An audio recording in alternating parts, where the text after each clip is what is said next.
like one geneticist in human design who's talked about this, where she was like, there's gonna have to be something that will transform things on a molecular level. And so when you talk about this flash, I'm like, is that it? I can give you a million stories of times in my life where I listened to my intuition when it made no mental sense. Yeah. This one time I was leaving my house. I remember hearing like, grab a towel, and my mental mind immediately said, you don't need a towel. As soon as I got in the car,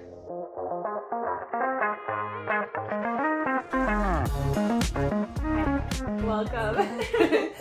Today I have my friend Brett with me, and we're just gonna chat. We're just gonna see what flows out. I wanted to start with this because I was thinking about this actually this morning, how we met. Oh. Because I like our meeting story. Yes. It was very synchronistic, very generator way to meet. So a little backstory. I think I've told you this before, but like I was really into my Kundalini yoga practice, and I was intentionally doing these kriyas. And as I was doing the kriyas, some of them too were like, you know, your arms are like this, right? And I was like, I'm calling in my crew, the people I'm supposed to connect with right now. And literally, you were in vicinity to where I was. Yes, we were like only a few blocks away. Yes, which is crazy. Yes. And so I was calling them in, and then Brett messages me on Instagram, and she's like, hey, someone that knows both of us said that we kind of have similar interests. And so she reached out to me, and she was like, do you want to get coffee? I was like, yes, yes, I do.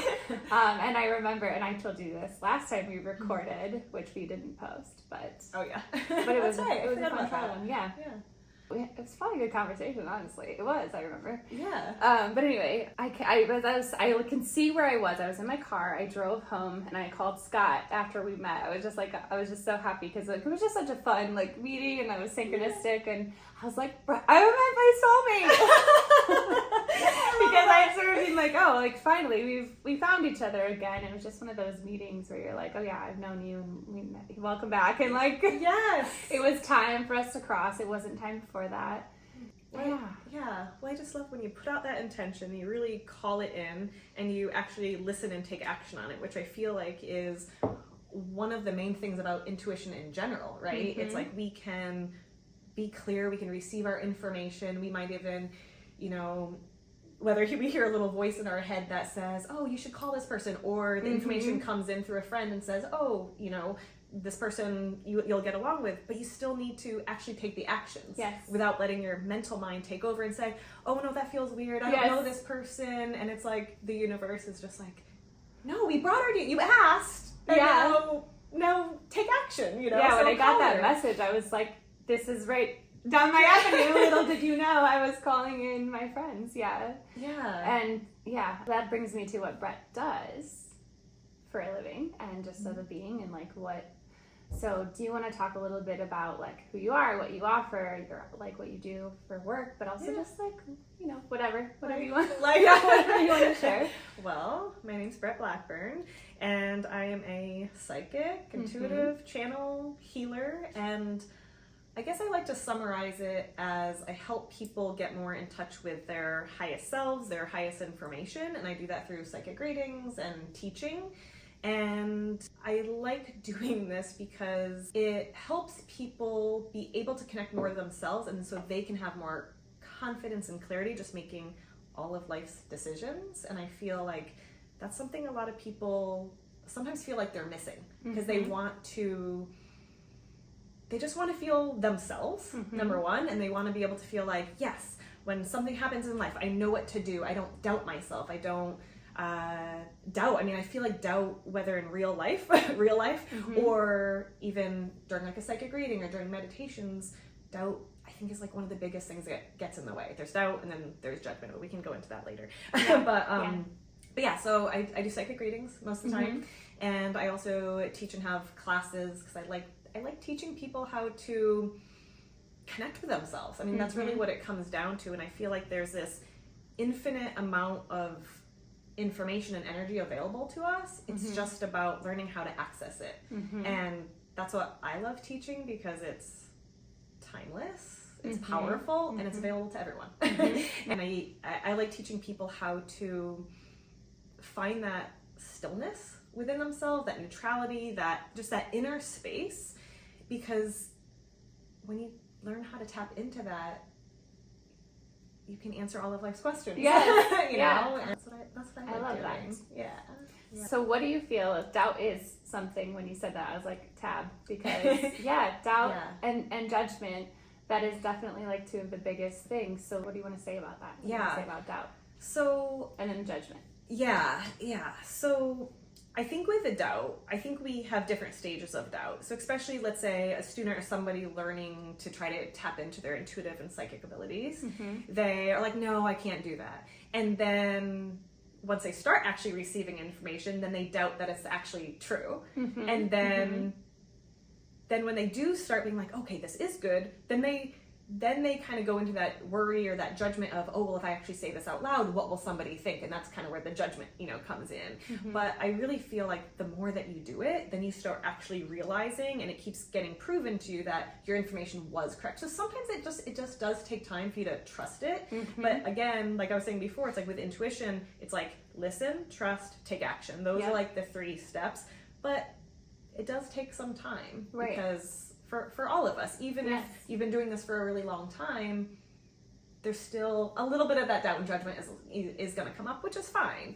And it almost kind of goes back to that whole thing we talked about before with like expanding consciousness. Like you get ready for a deeper layer, and so there's a new level of doubt that can come up through that, and then you just kind of get to see that information proven. Yeah, like that reminds me of the Brad did a reading about energy and diamonds, and then it was that was a cool one. Then that was like proven through like science. They were like researching how diamonds could hold energy. I don't know. So there's just different ways that things that are almost even on the more like, whoa, I don't know if Yes. And then it starts to So it's a process. It just goes deeper the more that you do it. Yes, yeah, and I think too it's so cool getting to that point when you really do trust it more than anything else, because it's like we have this internal guidance system that it's our intuition, it's our higher voice, it's our higher selves.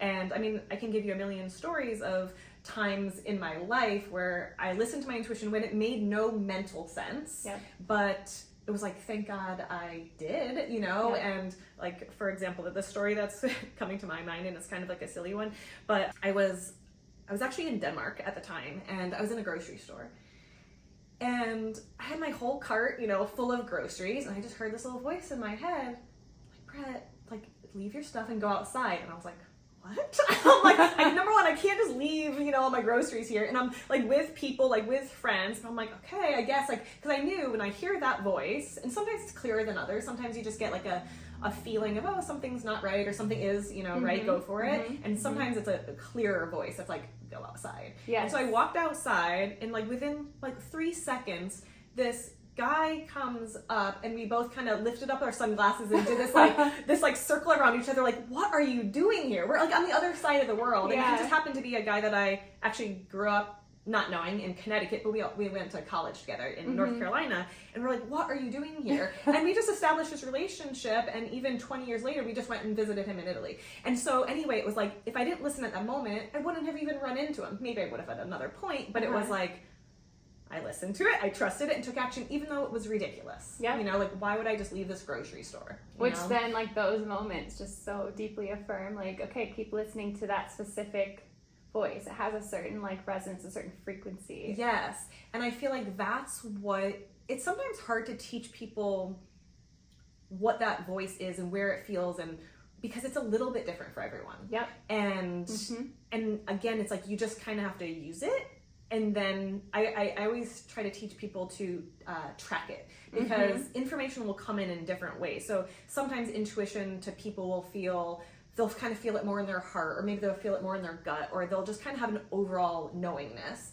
So I always kind of recommend people even writing it down so they can go back to it and be like, okay, was this feeling just wishful thinking, or was this feeling actual intuition? Totally. And I think that's helpful too. Yeah, and it's one of those things, like you said, it just takes experience and experimenting with it to see, like, what did it sound like, and then, like, how did that track? Like, did that lead me down what was actually, like, felt true in the end, or did it actually, okay, because that's how I have differentiated, like, things over time with what is my mind's wishful thinking, Yes. or because you can feel excited about something, but it's a different. The only way I can describe it, because I think that's just how I receive the information, is like it's like a frequency of like I can now feel when it's just my mind's excitement, which is totally fine. Yeah. It's like, okay, my mind's just excited, but I don't need to like. It doesn't mean that that's correct, or it doesn't mean that that's going to be the thing. And then there's a guttural like, I just know. Exactly. I just know. And it's trusting that. And I think sometimes too, we can get too in our minds about it. So for example, say if we were just, just driving around in your neighborhood or something, and you kind of felt like, oh, I want to go this way. And maybe there was a lot of traffic that way, but maybe this actually ended up taking longer, and you're like, oh man, like I thought I was listening to my intuition, but you also just sometimes don't know. Maybe there was a nail in the road that you would have gone over. So sometimes it's like you also don't want to doubt that, because sometimes you think the reason why you're going a certain direction might not actually be the reason you were led that direction. Yep. So and sometimes you don't know that, and unless you don't listen. Yeah, exactly. That's why I was getting that ping, because I'll have that sometimes where in the past where it's like it'll be like move that thing, and I'm like, oh, I don't need to move it, it's fine, my mind, I don't need to move that, and then it like falls and breaks, and you're like, oh, okay, I'll listen next time. It's like when I was just telling you to move the ring by the sink. Yes. And then I was like, maybe we should. It? No, and then like maybe we should actually move that, because I'm like, is that gonna go down the drain? Yeah. So maybe later we should move that. You're right, because my kids like to stand on this garbage can out there, and they will totally and then we don't like where'd that ring go? But that's the you're right. that's Feels like true. The example that I always give with like the basic thing with intuition is this one time I was leaving my house and I was in a rush, and I remember hearing like, grab a towel, and my mental mind immediately said, you don't need a towel. And I wasn't like being present. I was rushing to like bring the kids to school or something. As soon as I got in the car, I spilled like my coffee everywhere. And it was like, oh, the towel would have come in handy. But it's also being able to differentiate that your mental mind, because your mental mind will kind of jump in there really quick based on like past experiences or whatever else it's connected to, rather than letting your intuition. And so I think it's really helpful when you get to that point where you can let your intuition be the guide rather than your mental mind. There's a time and place, of course, for the mental mind, but it's trusting that, and that just takes experience and experimenting, like you were saying. Yeah. And Brett is a 6'2", emotional generator too. So just like, and she's got the 4323, which I feel like it's conscious. So like Ra had said that like, when it's conscious, you can like consciously receive information from these like other auric forms, which is like what you do, which is interesting to me. Yeah. Because you said something like, I bring in entities was the word, and then you bring in angels. Is that what it was? Yeah. Yeah, or like that's what you can like commune with or talk to, and because yours is conscious, like it's like you literally can like pull information consciously from them. Yeah. But I also feel like whenever I've done meditations and I drop in and I just have the intention to receive something of the highest, it comes through. Like when you were pulling in the guides, like before we started, I saw them all like smirking and smiling. And I don't know, it's an energy that you can connect to. And I think sometimes like the whole like, let's talk a little bit about like what it is to be psychic too, because that's such a buzzword. I think that's like, I don't know if that's intentional or why that is. Well, maybe it's because with anything that is true, there's also the like false side of it, you know? So like, let's talk more about like, what does it mean to be psychic? And like, Okay. So one other thing popped up in my mind right before you said that, when you were talking about how we bring in the guides, because this kind of tracks with tracking the intuition too, because there's your intuition, then there's also your highest information, like your highest self, and then there's maybe angels, there's spirit guides, there's just the voice or the reason of other people, their thoughts, their projections, and so it's differentiating the difference between all of those. And so when you were talking about bringing in entities, I know we've talked about this before, but it's really interesting when you track it. You might notice, okay, I feel it here when it's my intuition, but when it's maybe the voice of a parent or society or culture, maybe it kind of feels like it's coming in almost spatially from here. It's like, I know when I connect with my light beings, they always kind of come from the top here. And I know if another being came in from another side and like I would know it wasn't the light beings because they come in with a certain energy, a certain frequency, like you said, but spatially it makes, you know, sense too. And they'll always say something very specific. So it's like they usually start with, we are here. You know, it's like something super, you know, simple. But I think that's important too when you're differentiating the difference between the different voices and frequencies that are coming in. But yes, to go back to psychic, I feel like that's a really big one because a lot of people think psychic is being able to like predict the future. Yes. And I feel like that's the main belief, but that's actually something called precognition. And psychic is more of like an umbrella term for using all of your extrasensory abilities to be able to tune in and tap into the energy of people, opportunities, experiences, using any of your abilities. And so for me, for a while, it took me a while to even use the word psychic because so many people, they have this like connotation that it's woo-woo or it's you're a fortune teller, you know, and you're predicting the future. And future stuff comes up and it's a thing, but there's just so much more than that. And I really like tapping into the different options and opportunities like people have and looking what's the best option because I mean, maybe some other people are really, really good at predicting the future all the time, but to me, I always see it changing. That's what I was going to say. I feel that's wisdom because it is, to me, it feels it's always alive. Right. It's always moving. So like sometimes you can pick up on a thread and it's still the same once you get to that point. Yes. But not always. Not always. Yeah. And I think that's where it can be that's why maybe it gets a bad rap too, because it can be almost like self-fulfilling if somebody is trapping themselves into something, right? If it's a negative, especially if it's like a negative like timeline from like if you had like someone tell you that, oh, you're not gonna X, Y, and Z or whatever, and then you like lock yourself into that reality and feel depressed about it. And don't listen to your own intuition. That's the other thing is when you're receiving information, it's always like, even if it's from someone else, you still it has to feel correct and true for you. And if it doesn't, it's not, just let it go. Let's just let it go. Exactly. Because sometimes like, just like that road example, we think we know what the information is, but sometimes spirit can kind of talk in symbolism, or we think we know what it actually means, but then later on you're like, oh, that's kind of what you meant. So even if a psychic or someone says, oh, you're not going to marry this person or you are going to marry this person, but maybe you're actually marry that person 20 years from now, or you're going to marry a different version of them. Yes. Because like something happens where they go through a change, and now you're marrying like this version of it. Could mean so many things. Mean so many things. And so again, that's like we have to take our mental mind out of thinking or believing that we know exactly what's going to happen. Right. So there's still the mystery of it, but there's like symbolism, and you can follow like moment by moment what feels true. Yeah, and I think that's what's nice about looking at, and anybody can do this, just kind of feeling into what's the most probable thing right now. And what are the different types of ways people receive information? Because we are differentiated, and some things are stronger, some things, Yeah.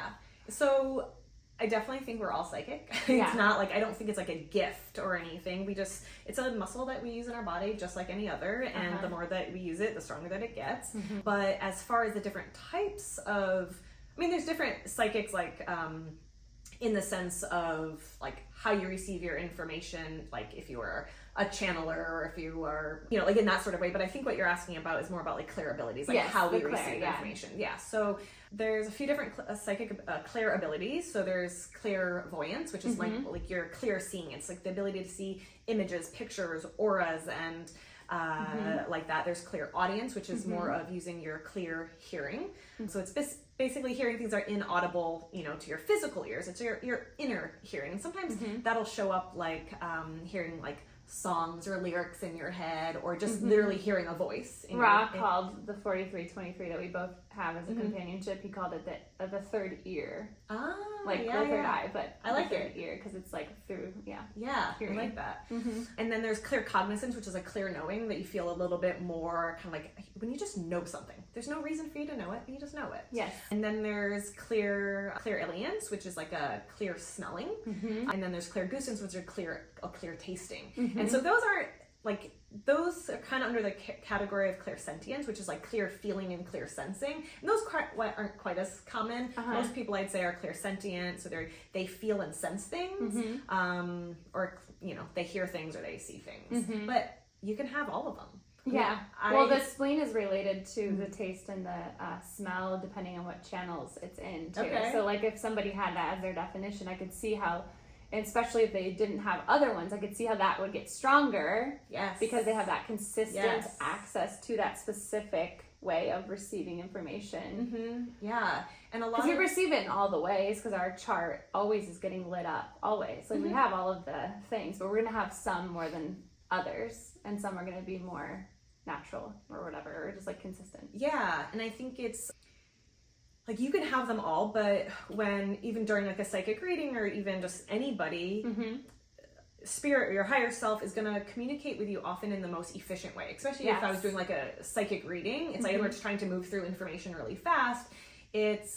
Sometimes it's easier to communicate in a visual, and sometimes it's easier to communicate with, just hearing something. Yeah. And I think that's probably the reason why, well, for me, anyway, that, I can hear, smell and taste something. There might be a way that especially if you had a memory that was very specific, they were trying to translate that moment to that smell. Yes. It's like, I know with that makes sense, the efficiency, Yeah.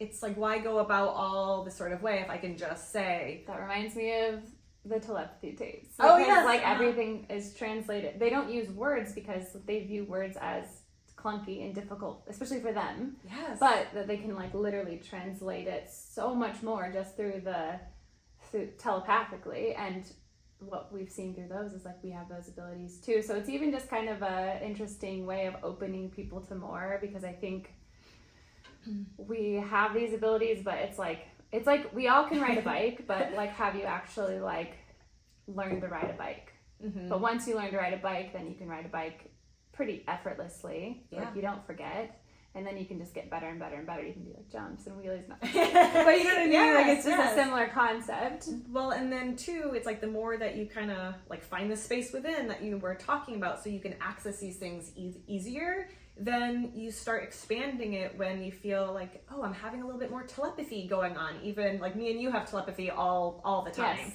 But it's just the act of using those and being okay, I'm listening, I'm taking action. Today, I needed some more time, and Brett was I'm not going to be there right at 10. I'm thank you for the extra time. I needed it today. Yes. It's how many times has that happened with us? And then the more that we're open to that, the more it just keeps flowing in more and more. Totally. With intuition as well. Because it's it's your communication with the universe. Okay, I'm listening, I'm taking action. And then the universe is yes, okay, we're going to send you more. But if you keep tuning it out, it's oh, well, we're not going to send as much or as clearly, because you're kind of not looking. So it'll never go away, but it's clear. So how can people tune in more if this is something that's resonating and they're I really want to receive information, but I don't know where to start, or I don't. I think a good place to start is knowing what your strengths are with the clair-abilities. And so if you are a really visual person or you're really good at dreaming and imagining things, you might be more clairvoyant, right?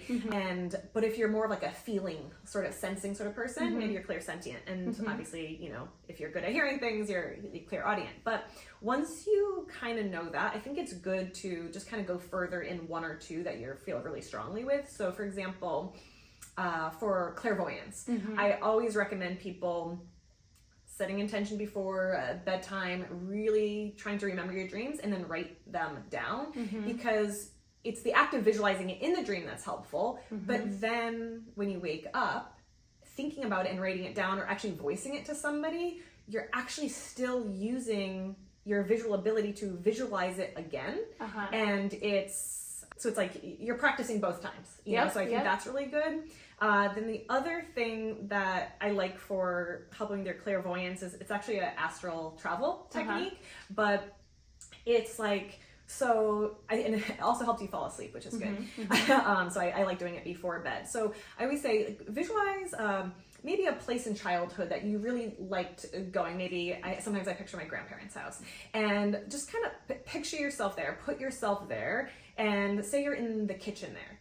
Just visualize yourself there, and then just start walking around the room. Like, what do you see? Maybe you remember that there used to be candy on this table, or and then you just kind of like walk along the room and just kind of like look around, and that, like, it's really a fun one to do, because you're like, oh my god, I forgot about that. I forgot that used to be over there. Oh, I haven't thought about that little, flower vase that they used to have there. And that helps you, number one, helps with your visualization, but it also helps you disconnect from the mental mind, which is so much of what we need to do when we're kind of trying to tap into energy, because it gets you, and that's why it also helps you fall asleep, because you're not thinking, all those thoughts that go through your head when you sleep at night. Yeah. So that's a really fun one. Gets you into a different brain state, and the information is different. It's no longer like all up here. Yes. Thinking, calculating, prefrontal cortex. Yeah. Yeah, and that's actually, like, when you went like this, one of the things when I'm teaching people how to get into that space, you actually want to be in the center of your head. So it's kind of like, right in the center. But if I were to then ask you, which is where your pineal is. Right. Which is like where you're getting information from the gray areas, which is like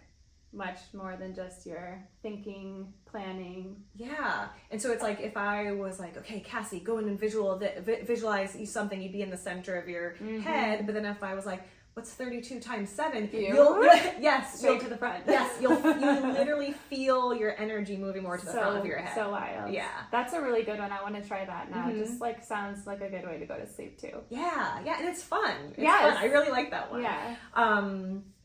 And Brett also has courses. Like, she has an amazing like video course that she has. We'll pin it in the video.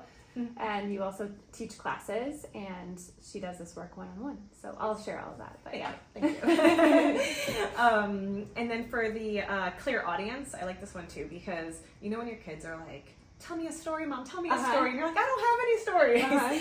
It's a good one to just be like, okay, I'm going to go with it. And whatever comes to your mind, just start speaking it. So it's like, okay, there was a rabbit and there's a snake, and they, walk through the forest, or whatever it is. But it's like just trusting that you're going to get an image. You're going to get the words. You're going to get something that's just going to kind of help you take that next step forward. But it's part of that trusting. And surprisingly, you end up kind of coming up with a good story most of the time. Yeah. But it's I that feel like I want to try that one too. Yeah.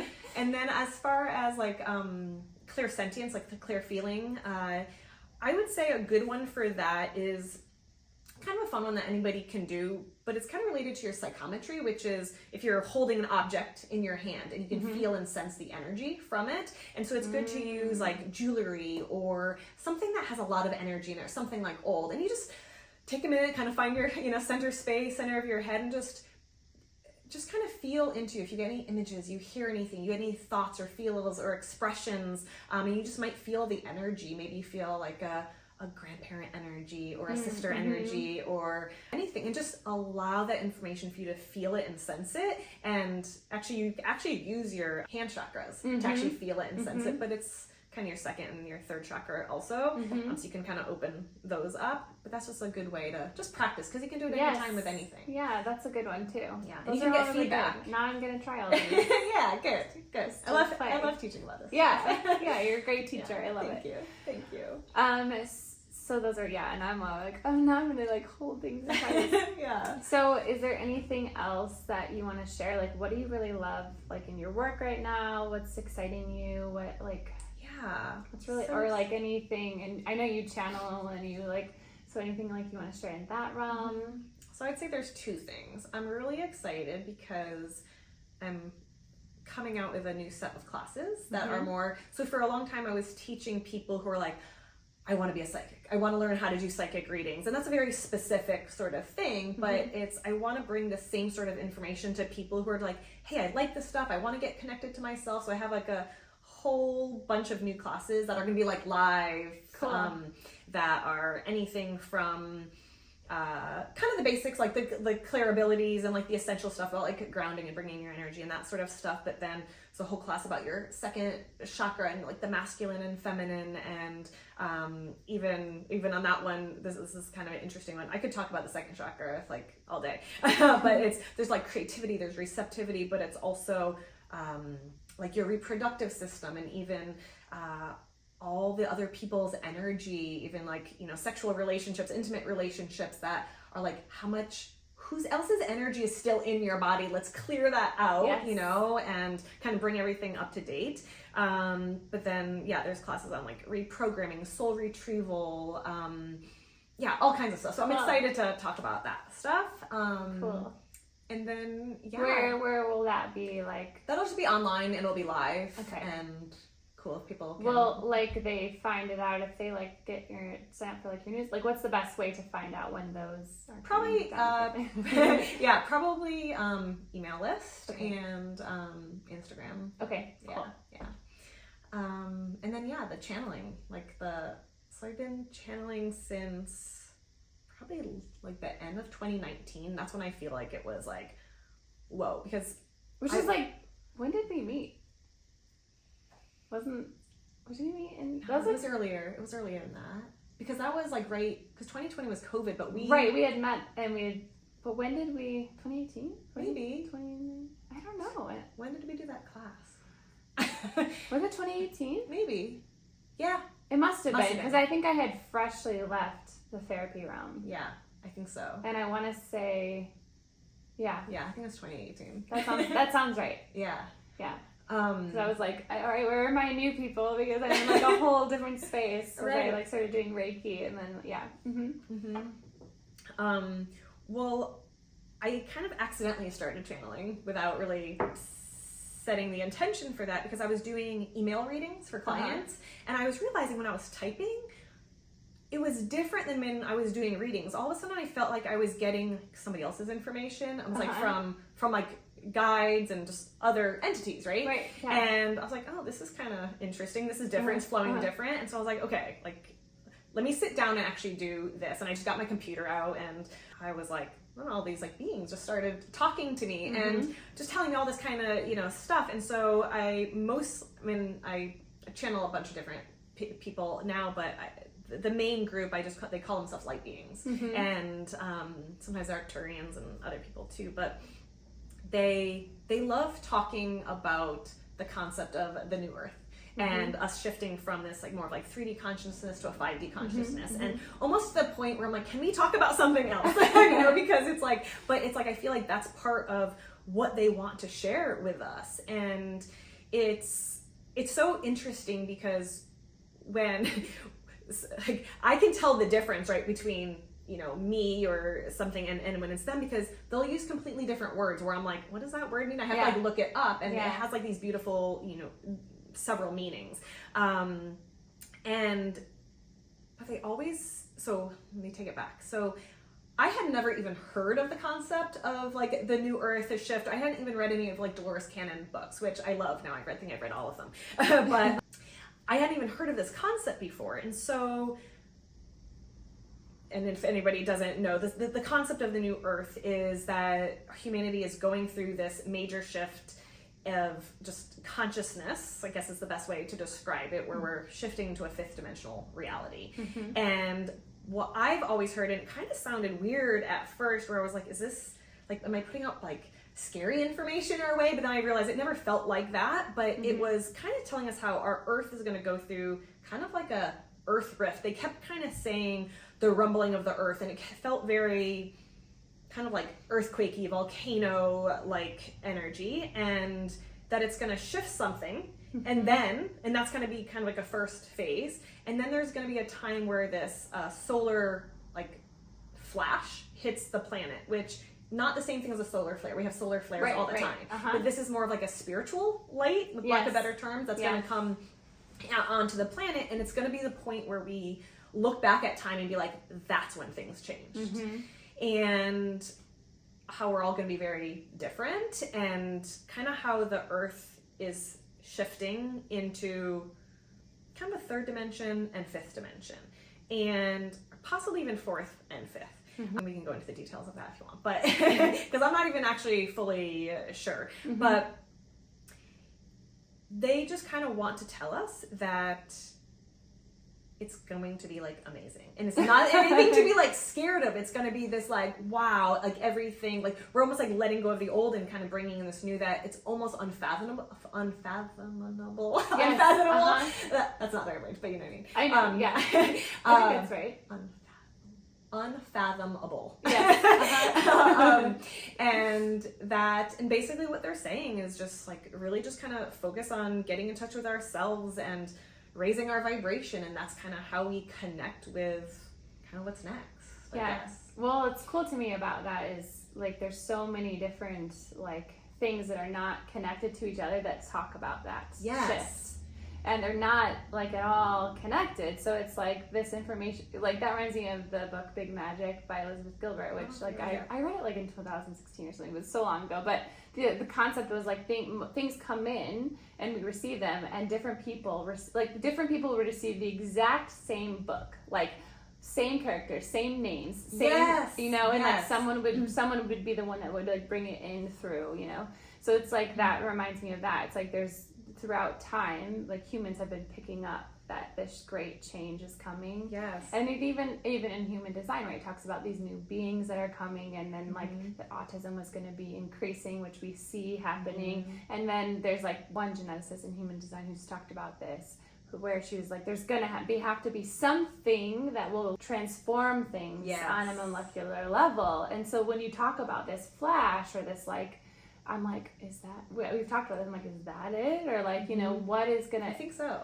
Yeah, and I think that there's like, at this end time, Ra talked about there's gonna be like a lot of bloodshed, a lot of war, because I think there's a sense inside of these forms that this form is ending. Yes. And people have fear about that because they think it means like the end. The end, yeah. But how I view it is, it's like, it's the end of this specific journey, but it's not the end. It's just like the end of a chapter, and now we're opening like a new chapter, and it's like, it's not about resisting the end of the chapter or trying to hold on to that chapter being the whole book. Right. And I feel like they even talk about this like in the Bible. Yes, right? yes, Revelations, and it's like, so there's an acknowledgement of we're all on a journey somewhere, and it's gonna be different someday. Yes, exactly. And I hope it is. And I feel like, and I think what I was channeling about yesterday, actually, that I was bringing up to you is, it was talking about how the Earth, like Mother Earth as a being in of herself, is an entity, and I think what came up in the channeling was that, like when we talk about the earth rifts and kind of even like war-like stuff, I think there's going to be some kind of major changes on the physical earth that are going to be happening. But what the channeling said was that it's going to be ferocious, but ferocious like a mother lion who is just trying to protect its cubs. And it was like, there's going to be this intensity, but she's kind of at this point where she's like, I don't want to do this anymore. I don't want to be in this vibration anymore. So it's like the earth as an entity is shifting into something new. And she's like, whoever wants to come with me, I'm kind of moving into another dimension, another reality. And so whoever matches this vibration is going to move into this reality. And I am going to kind of like stomp my feet on the ground. Like this is what was kind of coming through. And that's kind of what was kind of showing me the stomping on the ground that was making the earth physically shake. But that's what was kind of part of the transition in a sense. It's like, come with me. It's not like anyone could ever get left. It's just the physical form that may be left. Yes. Temporarily, like to come into something new or whatever, or travel in some other way. Yeah, and I feel like there's going to be an opportunity for people who are like, oh, well, that's not what I want, or that's not what I'm ready for. And there'll be other avenues. Oh yeah, that was the other thing that came up in the channeling. It was like almost like the world like shifting apart in a sense, almost like coming into two, and then there were two doors on each side. It reminded me of like those circular doors, that you kind of walk in, and then you kind of just walked in. But so like some people are going to be going that direction, and some people are going to be going that direction, and it's your choice. Oh, there was something else that it said, we all have forms. And they were almost like a piece of paper, like forms. And it was part of the phases that it talked about. And so it was effort. I'm trying to remember the phases now. It was like we're actually in phase 1 right now. I think I probably texted it to you, maybe on your phone. But it was like the first phase was kind of what we're in it right now, where we're all kind of trying to figure out what it is that we want, the energy and the vibrations that we're gonna go into. Yeah, here, I think. Oh wow, yeah. I didn't know it opened. Yeah. So phase 1, there'll be changes that you see that seem normal, and this is where you are now. So it's just kind of like we're noticing some things, and then phase 2 is going to bring great change, destruction of land, and I think this is that the shaking of the earth. And this is saying goodbye to the old. Phase 3 brings more turmoil as the people do not know which way to turn. So it's like, that kind of seems like that kind of weird, crazy phase where everybody's like, what's going on here? And I think that's like that point where the Mother Earth is going to be like, I'm out of here, you know, like in that, like, I don't want to do this anymore.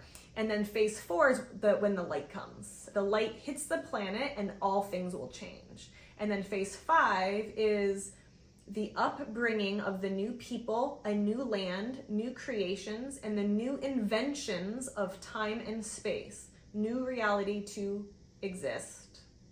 A new reality to exist. So so that was yesterday when that came through, and that kind of ties into the past 5 years that they've been telling me about kind of all of these different things. Which is so 5 years ago, 2020. That was the beginning of a 7-year cycle to basically prepare us for what was coming. That was what human design talked about. It's like, because we work in these 7-year cycles and we're always being prepared. And so like, even the things that are going wrong, we were talking about this, but it's like, it's like getting us to not be reliant on systems that probably will not be here anymore. Right. And so it's not that we need to fix them, hold them up, be like against them. You know, I went through that whole play. It's like it's not about any of that. It's just showing us like, okay, like we don't need to be a part of that. We don't need to rely on it. There's a different way coming. Yeah. And it will, like intuition, telling that story. It will just give you a little bit more, a little bit more, a little bit more, a little bit more, and you can just kind of like walk along and like trust it. So it's like the time to get in touch with and trust your own. Yeah, and to be present to actually receive that information. Yes. And like you were saying, it's like that's what phase 1, would we say phase 1, there'll be changes that you start seeing. So it's like we're in this time where like, okay, well, do we want to put our kids in this school system? Do we want to put them in this health system or this financial system? Yeah. It's like still like within the realm of normal. Yes. But I even feel like the telepathy tapes and those beings are helping connect people back to a greater, because it's not within any religious construct, but it's still connected to like God or all that is. Yes. Right? And so it's like getting people to see like a little bit like wider, I guess, or something. Yeah. It's like less broader. Because those constructs can make us fight. And even what's interesting about the autism and the stream that it's in the same stream that we have as humans. It's the beginning of our mystical way, which is like finding God in religious institutions. So it's literally what the stream is about. It's like finding God, and that is not gonna work anymore post 2027. Interesting. And my feeling with that is not that like God won't exist. It's that it will just be fact. Like it will just be known. It's not going to be like sought in a religious something, because it's just going to be so evidently. Like more that unity consciousness in a sense. I've even heard people say about autism how part of them is already almost in that 5th dimension, and they're just like waiting for us. Yes. So in human design, it's like they are in our form, the 9-centered form, but they are like the mutation of the coming new beings. And that's what you always say. There's like 2027. Yes. So that's why there's such a like disconnect from the form in a way. They have it's like they've ridden that bike of the clair-abilities way more than the bike of let me learn how to walk, let me learn how to socialize, let me learn how to all these like rules of this Maya. It's not as like important because they realize that they don't need that later.